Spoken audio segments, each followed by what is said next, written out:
ඔබගේ ජීවිතය යහපත් තැනක් බවට උත්සාහ කරමින් හැමදාමත් අපේ නාලිකාව ඇතුළේ සුවිශේෂී යමක් කතාබහ කරන්නට අපි උත්සාහ කරනවා. ඉතිං බොහොම ඉහළ ප්‍රතිචාර ලැබෙමින් අපි බොහොම සාර්ථක කාලයක් ගත කරමින් යනවා ඔබත් සමඟ.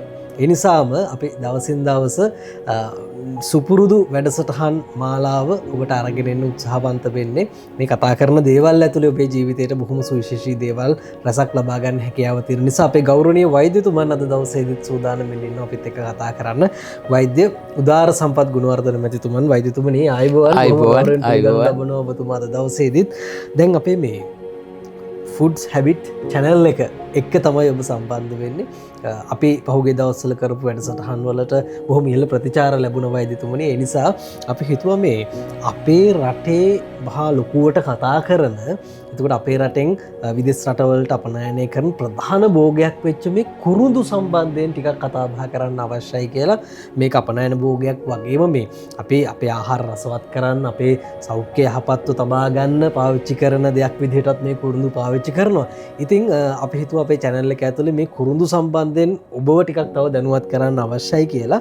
මේ වෛද්‍යතුමනි මුලින්ම මම මෙහෙම විමසන්නම්. දැන් ලෝකෙ වෙනත් රටවලත් මේ කුරුඳු වර්ග තියෙනවා. දැන් අපේ රටේ තියෙන කුරුඳු වල තියෙන විශේෂත්වය මොකක්ද කියන එක අපි ටිකක් පැහැදිලි කරගමු වෛද්‍යතුමනි මුලින්ම. මේක අපි අන්තර්ජාලයේ බැලුවත් කුරුඳු කියලා අපි අන්තර්ජාලයේ බැලුවම නැත්නම් සිනමන් කියලා ඉංග්‍රීසියෙන් බැලුවත් සිංහලෙන් බැලුවත් සිලෝන් සිනමන් කියලා විශේෂ හැඳින්වීමක් තියෙනවා. ඕනෑම තැනක බැලුවම මේක සුවිශේෂයි. ඒ කියන්නේ මේ සිලෝන් සිනමන් කියලා වෙනම හඳුන්වලා තියෙනවා. ඔබ මවිත වේවි මේක හරිම විශේෂයි. ඇයි එහෙම හඳුන්වලා තියෙන්නේ?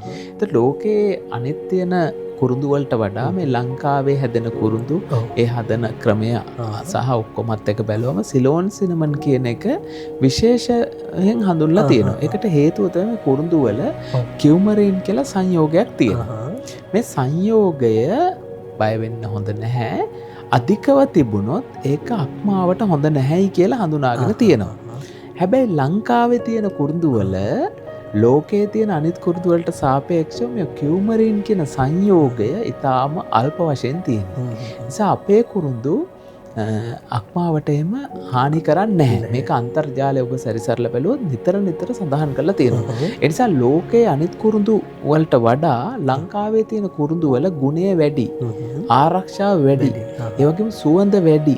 මේ පස සහ ඒ හදන තත්ත්වානුව හොඳයි කියලා සටහන් කරලා තියෙනවා. ඒ නිසා ලෝකයේම අපේ කුරුඳු වලට ඒ කියන්නේ හොඳ ඉල්ලුමක් තියෙන ලෝකෙන් ඒ වගේම හොඳ අගය කිරීමකුත් තියෙනවා. ඒක නිසා ලෝකයේ අනිත් කුරුඳු ඔක්කොම එක පැත්තක දාලා ලංකාවේ තියෙන සිලෝන් සිනමන් කියන එක පැත්තක දාලා මේක හොඳයි කියලා, හොඳ වර්ගයේ කුරුඳු කියලා, ඇත්තම කුරුඳු මේක තමයි කියලා එහෙම හඳුන්වලා තියෙනවා. ඒ කියන්නේ සිලෝන් සිනමන් තමයි කුරුඳු වල ඇත්තම කුරුඳු කියලා. ඒතකොට ඔබට කොච්චර අභිමානය මොකද ඒක ලංකාවට ලැබිච්ච දායාදයක්. එතකොට අනිත් රටවලත් කුරුඳු වැවෙනවා. වැවුනට මම අර පෙර සඳහන් කරපු සංයෝගය වැඩිපුර තියෙන නිසා ඒවා දිගට ගන්නෙ නැහැ. අපේ කුරුඳු හොඳයි කියලා කියනවා. එතකොට ඔබට දැන් උනත් ගිහලා අන්තර්ජාලය බලන්න පුළුවන්. නිසා කුරුඳු ගත්තාම සිලෝන් සිනමන් කියන එක අදටත් ලෝකේ ඉහළින්ම නම තියන්නේ. මේක තමයි ඇත්ත කුරුඳු කියලා ලෝකේ හඳුන්වලා තියෙනවා. ඔය කොච්චර පුණ්‍යවන්ත භූමියක්ද මේ අපි මේ පසෙන් මේ පොළොවෙන් ප්‍රයෝජන ගන්නවාද කියන එක පිළිබඳ ගැටලුවක් තියෙනවා.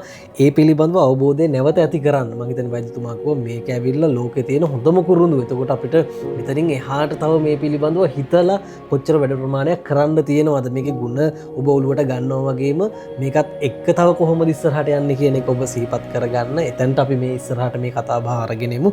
වෛද්‍යතුමනි දැන් මේ කුරුඳු වල තියෙන ಗುಣ සම්බන්ධයෙන් අපි ටිකක් සිහිපත් කරමු. ඔව් මොකද මේක ඉතාම වැදගත් වෙනවා අපිට බොහොම අඩු වියදමකින් ලංකාවේ. මොකද අපිට විදේශයට ගන්නවා ගැන අඩු වියදමකින් කුරුඳු හොයා ගන්න පුළුවන්. ඒ වගේම අපිට එකතු කරගන්න පුළුවන්. ඒ නිසා මේකේ ಗುಣ ගැන අපි දැනගෙන ඉන්න ඕන.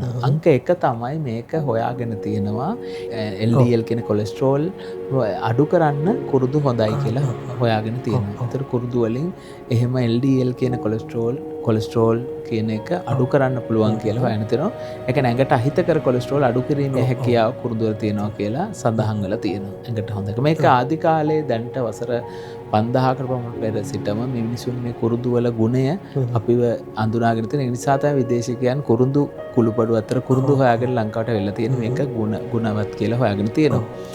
දෙවෙනි එක තමයි ඒකත් එක්කම හදවත් හදවත් රෝගවලට ඇති වෙන එක වලකින්න හොඳ ගතියක් කුරුඳු වල තියෙනවා. අපි ඒක විස්තරාත්මකව පහදලා දෙන්නම් කොහොමද කියලා වෙන්නේ.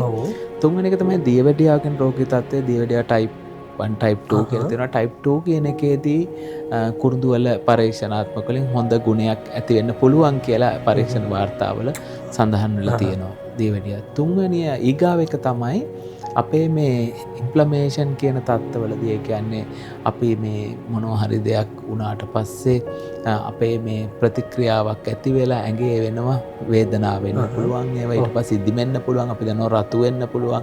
ඒ වගේ ඉන්ෆ්ලමේෂන් කියන තත්ත්වවලදී කුරුඳු හොඳයි කියලා හොයාගෙන තියෙනවා. ඒ වගේම බැක්ටීරියා විනාශ කරන්න ඒ වගේ කුරුඳු හොඳයි කියලා හොයාගෙන තියෙනවා. ඊට අමතරව මොලේ සම්බන්ධ කර පරීක්ෂණ වලදී කාලයක් යන විට මතක නැති වෙන රෝගී තත්ත්ව එහෙම ඇති වෙන එක අඩු කරන්න පුළුවන් කියලා ඒක 100%ක්ම තාම නැහැ. එහෙම දෙපැත්තට මෙහෙම ගුණයක් තියෙනවද කියලා හොයාගෙන තියෙනවා. ඊට අමතරව සම්පූර්ණ ඇඟම ගත්තම ඇඟට විශාල ගුණයක් කුරුඳු වල තියෙනවා කියලා හොයාගෙන තියෙනවා. විශේෂයෙන්ම අපි මේ ආහාර මාර්ග පද්ධතිය ගත්තම ආහාර මාර්ග පද්ධතියේ සුවපත් භාවයට ආහාර මාර්ග පද්ධතිය හොඳට පවත්වාගෙන යන්න කුරුඳු හොඳයි කියලා හොයාගෙන තියෙනවා. ඊට අමතරව මේ අපි ගත්තහම කුරුඳු වල තියෙන තව ගුණයක් තමයි මේ ඇඟේ තියෙන විස වර්ග ඉවත් කරන්නත් කුරුඳු හොඳයි කියලා හොයාගෙන තියෙනවා. ඊට අමතරව ඔබ අහලා ඇති ප්‍රතිඔක්සිකාරක ගුණය නැත්නම් අපි දන්නවා ඇන්ටි ඔක්සිඩන්ට් කියලා කියනවා. ඒ ගුණයත් කුරුඳු වල තියෙනවා.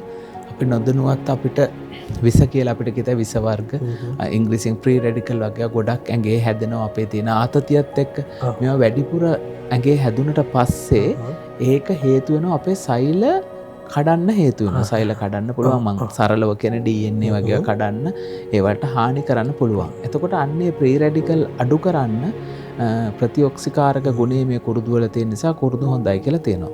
මේක භයානක කරන මේ ෆ්‍රී රැඩිකල් ගොඩාක් කල් ඇඟේ රැඳුනොත් ඒකෙන් පිළිකා රෝග තත්ත්ව ඒ වගේම දිගු කල් පවතින රෝගී තත්ත්ව ඇති වෙන්න පුළුවන්. ඒ නිසා මේ ෆ්‍රී රැඩිකල් අඩු කරලා ප්‍රතිඔක්සිකාරක ගුණය භාවිතා කරලා කුරුඳු වල ගුණයක් තියෙනවා. ඉතින් ඔබට මේ ගුණ ටික පැවසුවට පස්සේ කුරුඳු කොපමණ ගුණයිද කියලා ඔබට වැටහෙනවා ඇති. ඔය වගේ ගුණ ගන්නාවක් අපේ කුරුඳු වල තියෙනවා. දැන් සාමාන්‍යයෙන් අපි ගෙදර මුළු තැන් ගෙයි නම් අපේ රටේ මම හිතන්නේ කුරුඳු ටිකක් නැති ගෙදරක් හොයාගන්න නැහැ. අපි මේක හරියම ජීවිතේට බද්ධ වෙලා මේකේ රසය අපි දන්නවා. අපි ව්‍යංජනයක් හදනකොට මස් මාළුවක් හදනකොට මේක දානවා. ඉතින් එතනින් එහාට ගිහිල්ලා කොච්චර වැදගත්ද කියන කාරණේ පිළිබඳව වෛද්‍යතුමා පැහැදිලි කරමින් ඉන්නේ. වෛද්‍යතුමනි දැන් කෑමට නම් ඔන්න ගන්නවා කියලා අපි දන්නවා. මෙතනින් එහාට ගිහිල්ලා කොයි විදිහටද අපිට කුරුඳු පාවිච්චි කරන්න පුළුවන් ඖෂධ වලටත් ගන්නවා කියලා පොඩි අවබෝධයක් අපිට තියෙනවා. එතනින් එහාට කොහොමද අපි මේ කුරුඳු පාවිච්චි කරන්න කියන එක පොඩ්ඩක් ඔබතුමා පැහැදිලි කරන්න. මේක පිළිබඳ දැන් පරීක්ෂණ බැලුවට පස්සේ කුරුඳු අපි වෙනදා කතා කරන වගේම ඊටත් වඩා විශේෂයෙන්ම ලංකාවේ කුරුඳු මල්ලම් බහනකත්තල වෙන කුරුඳු නම් ගොඩක් ගන්න හොඳ නැහැයි කියලා තියෙනවා. ඒක කියන්න ඕන liver එකට නැත්නම් අක්මාවට විසයි කියලා කියනවා ගොඩක් ගත්තොත්. නමුත් අපි පොඩි ප්‍රමාණයක් ගත්තාම ಗುಣ තමයි තියෙන්නේ. කුරුඳු අපි ඉතින් නිතර ගන්න සතියකට වරක් සෙන්ටිමීටරයක් කුරුඳු කෑල්ලක් සෙන්ටිමීටරයක් විතර ප්‍රමාණයක සතියකට වරක් කුරුඳු කෑල්ලක් අපි නිකන් කන්න පුළුවන් නම් ඒක ගොඩක් හොඳයි. මේක අපි නිතරම කියන්නේ දැන් අපි දැන් මේ වගේ වැඩසටහනක් කරාට පස්සේ සමහර කෙනෙක් කුරුඳු අර වැඩිපුර ගන්න පුළුවන්. එහෙම නෙමෙයි. එහෙම අවශ්‍ය නැහැ. අපි සතියකට වරක් වගේ පොඩි කුරුඳු පොඩි කොටසක් ගමු. ඊට අමතරව ව්‍යංජන වලට දාන ඒවා හොඳයි. මොකද දිනපතා ගන්නවන වෛද්‍ය උපදෙස් ගන්න කියලා තියෙනවා. මේකට හේතුව ලංකාවේ කුරුඳු නෙමේ වෙනත් රටවල තියෙන කුරුඳු අක්මාවට විස වෙන්න පුළුවන්. ඔබ බය වෙන්න එපා. ඒ නිසා ඔබ සතියකට වරක් පොඩි කුරුඳු කෑල්ලක් ගන්න පුළුවන් සතියකට වරක්. එතකොට ඔබට ගැටලුවක් වෙන්නේ නැහැ. ඔබ ව්‍යංජන වලට දාන එක කරන්න පුළුවන්. අර ලංකාවේ තියෙන කුරුඳු වල ගොඩක් ගුණය තියෙන නිසා හානි වෙන ප්‍රමාණය අඩුයි. ඒක නිසාම තමයි මේ කුරුඳු දැන් මේ ගුණ නිසා කැප්සියුල් හදලා කරල් හදලා එළියට දාලා තියෙනවා. ඒක ලංකාවේ ලෝකේ ගොඩක් කලකට ඒිට උපදෙස් දීලා තියෙනවා අනිත් ඒවලට වඩා මොකද කුරුඳු අර සරගතියකුත් තියෙන නිසා වෛද්‍ය උපදෙස් ගන්න කියලා තියෙනවා. ඉතින් අපි ඒකත් මෙතන දෙකතු කරන්න ඕන. කුරුඳු දිනපතා ගන්නවා නම් කැප්සියුල් ගන්න හිතනවා නම් අපි කොයි වෙලාවෙත් කියන්නේ වෛද්‍ය උපදෙස් ගන්න වෛද්‍ය උපදෙස් අරගෙන බලලා ඒක කරන්න කියලා. එහෙම නැතුව සතිපතා ඔබට පොඩි කුරුඳු කෑල්ලක් මිල මුදල් යන්නේ නැත්නම් ලංකාවේ නේද පොඩ්ඩක් ගන්න පුළුවන්. සුලභයිනේ. ඔව් මේ සරල ක්‍රමයක් කිව්වේ. එතකොට ඔබට කිසිම හානියක් වෙන්නේ නැහැ. වියදමක් යන්නේත් නැහැ. ඒක නිසා ඒ විදිහට අපි හුරු වෙමු නේද? ඉතින් වෛද්‍යතුමනි දැන් මේකේ වටිනාකම් කියන්නේ දැන් මේක ඉස්සරහට මේ කොහොමද කොච්චර සම්පතක්ද කියන එක පිළිබඳව මොකද සමහර රටවල් දැන් අපි දන්නවනේ අතීතයේ අපේ රටවල් හොයාගෙන ආවේ විදේශිකයන් මේ වටිනාකම් තියෙන නිසානේ අපේ.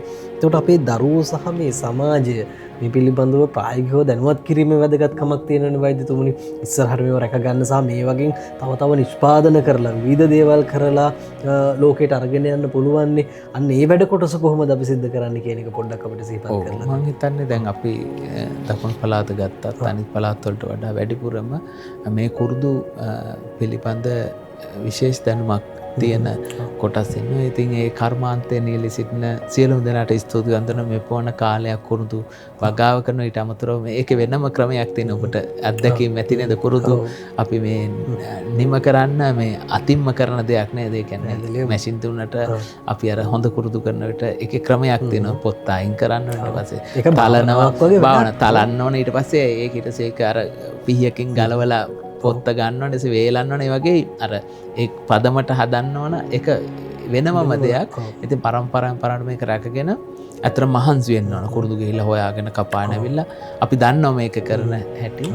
මොකද කුඩා කාලේ මටත් අත්දැකීම් තියෙනවා. අපිට කුරුදු වගාවල් තියෙන නිසා අපේ ඒක ගෙවල් වල අපේ කරපු නිසා අපි දන්නවා මේක කිසියම් ඒකේ ක්‍රියාවලියක් තියෙන. ඉතින් ස්තුතිවන්ත වෙන මුලින්ම මේක රැකගෙන දුක් මහන්සිලා දාඩියෙන් රැගෙන ආපු සියලුම දෙනාට ඒ වගේම ලෝකයේ තියෙන අංක 1 කුරුදු ලංකාවේ තියෙන නිසා මේක අතාරින්න හොඳ නෑ. මේක තව වැඩිපුර කරලා ඒ නම සදාකල් නේද රඳව ගන්න අවශ්‍ය නිසා අපේ දරුවන්ට මේ ගැන කියා දෙන්න ඕනේ. මේ කුරුදු වල වටිනාකම. ඒ වගේම අලුතෙන් දැන් කුරුදු වලට අගය එකතු කිරීම ඇති වෙලා ලෝකයේ වෙළඳ ප්‍රජායගෙන තියෙන අර සාම්ප්‍රදායික ක්‍රමයට එහාට ගිහිල්ලා විතරම අපි අපේ ආදරණීය ජනතාවට කියන දෙයක් තමයි ඔබ අර ගෙදර තියෙන අම්මුවෙම දෙනට ඔබ එකතු වෙලා මේ අගේ එකතු කරලා විදේශ රටවල දෙන්න. විදේශිකයෝ ලංකාව බලන්න ගොඩක් එනවා.